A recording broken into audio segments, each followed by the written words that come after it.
you a little bit of a background to the work of the Flexible Governance Task Force, and when we return from break, we will engage in discussions which Billy Wade will direct us. In voting for the new form of government, which was officially implemented in July, the PCUSA voted for a missional polity. This polity believes that the congregation is the basic unit of mission for Christ's work in the world, and it encourages organic, adaptive models that will foster local creativity and a more grassroots approach to Christ's work. It may be that in order to fully live into this missional polity, presbyteries need to be able to form organically, in the same way perhaps that local congregations do, to further the mission to which Christ has commissioned them and to enable the most creative forms to emerge. Our denomination has been shrinking for decades, and if we fail to grant sufficient freedom for congregations to live out their mission, we could potentially limit the Spirit's work in our midst. Furthermore, in the midst of deep divisions surrounding ordination standards and doctrinal issues, new models can enable congregations to live out their theological convictions within the denomination without continuing the debates we have fought for so long, or the recent court battles that have drained precious resources. By being more creative, we allow two or more strong voices to be heard in our denomination. Several months ago, in response to concerns expressed by congregations who cannot support the adoption of new ordination standards out of concern over ordination of gay and lesbian Presbyterians, coupled with the concurrent adoption of the new form of government, the coordinating council of this presbytery named a task force to explore the possibilities for flexible governance within this presbytery.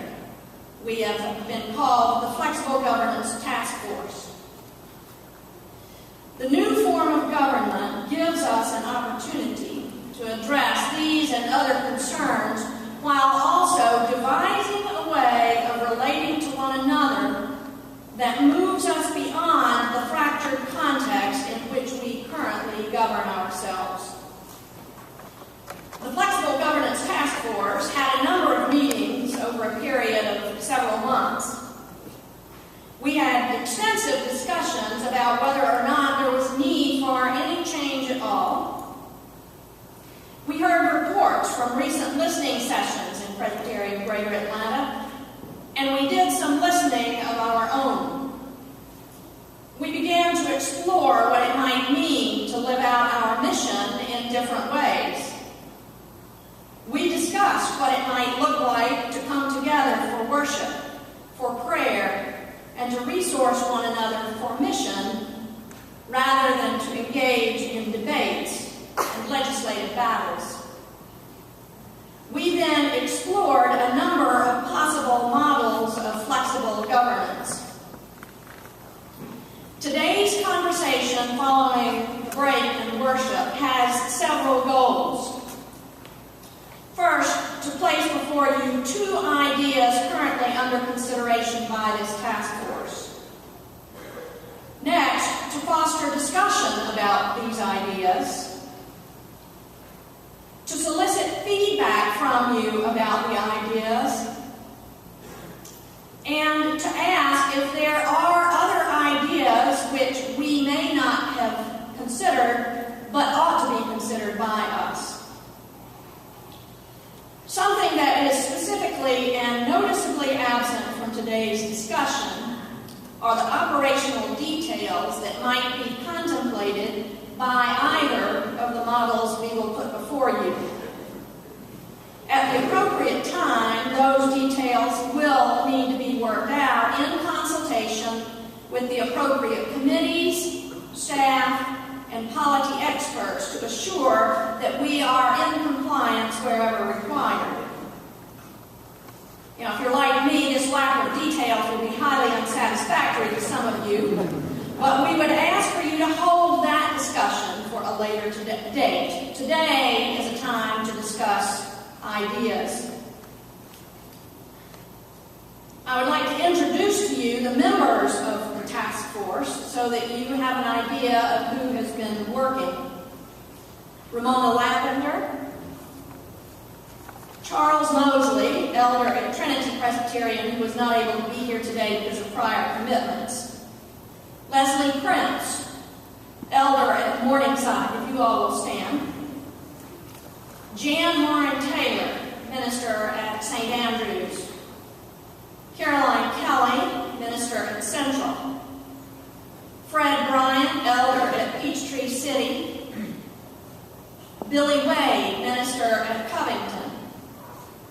Mike Garrett, minister at Westminster. Martha Rossello, elder at Shallowford. Joan Gray, minister at large. Myself. Billy Honor, minister at New Life. Tom Evans and Joel Tolbert. Thank you all. As we engage in discussion today, I would encourage you to remember that writing about the new form of government, Reverend William E. Chapman noted that the basic question regarding the new foundations is how we understand F 2.02. Ecclesia Reformata, Semper Reformanda, Secundum Verbum Dei. That is, the church reformed, always to be reformed, according to the Word of God, in the power of the Spirit. Reverend Chapman urges us to remember that our order is always a gift, but never a given. As your agenda notes, we will adjourn momentarily for a coffee break. When you return, there are a couple of things you need to do. Grab a chair and gather in circles of 5, 6 people for discussion. We would encourage you to make sure that there are those in your circle whom you've never met before. It is always good to get to know one another. We would ask you to appoint one member of your circle to be a reporter for the day's discussion, because at the end of the discussion, the task force will provide you some of your feedback. We ask, most especially, that as we talk, that we will listen to one another. Listen carefully as we discuss how our lives together might best be ordered. When we return from break, we will enter worship, and Billy Wade will guide you in the discussion part of the task force's presentation. Thank you.